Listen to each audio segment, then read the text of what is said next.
La mobilité de demain, c'est une mobilité respectueuse de l'environnement et qui inclut tout le monde. Étudier la mobilité, c'est penser nos déplacements.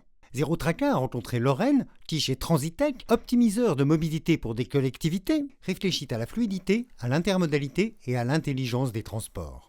Alors, comment mène-t-on un projet de mobilité ? On travaille pour des collectivités, donc communautés d'agglomération, communes, métropoles. Notre volonté, c'est vraiment d'accompagner les porteurs de projets jusqu'à la mise en œuvre concrète du projet et au détail de sa réalisation. On travaille de manière très rapprochée avec des urbanistes, avec des architectes pour créer avec eux un projet commun, urbain et projet de transport également. On étudie vraiment tous les déplacements en voiture, en transport en commun, à vélo, à pied. Aussi tout ce qui va être les nouvelles mobilités, les nouveaux moyens, donc mobilité électrique, covoiturage, autopartage, etc. Et ces nouveaux déplacements, trottinettes et autres, comment les intégrer ? C'est vrai que ces nouveaux modes de transport, ils posent beaucoup de questions parce qu'aujourd'hui, ils n'ont pas vraiment de place bien définie dans l'organisation des circulations.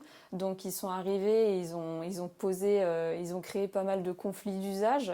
Finalement, le ressenti de la population dans une ville n'est pas la même que dans une autre. Ces solutions de mobilité-là, elles sont quand même aussi importantes parce qu'on est dans la volonté d'aller vers une mobilité qui est plus décarbonée. Ces nouveaux usages, c'est aussi une partie de la réponse. Donc je pense que c'est important de ne pas les abandonner complètement et d'arriver à leur faire une place et à les sécuriser aussi au même titre que les autres modes.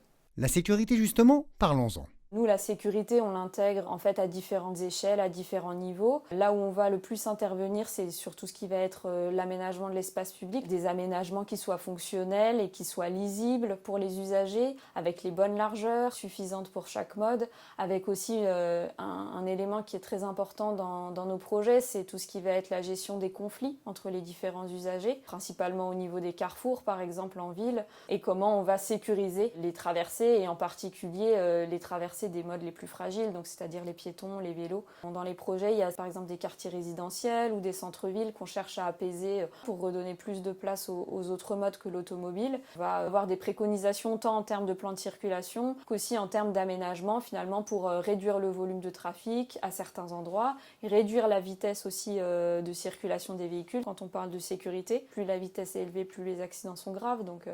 Et aussi du coup définir des aménagements, des longueurs de traversée adaptées, les îlots refuges pour les piétons, tout ce qui va être mobilier pour les personnes à mobilité réduite. On a l'attention de tous ces détails pour assurer la sécurité à ces endroits qui sont vraiment en fait les plus critiques et où on constate le plus d'accidents.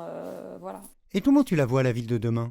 J'espère que ce sera une ville peut-être plus apaisée, avec une part plus importante pour tout ce qui va être mobilité douce, pour la marche notamment, une ville où on prend peut-être un peu plus son temps aussi et où la vitesse est moins au cœur de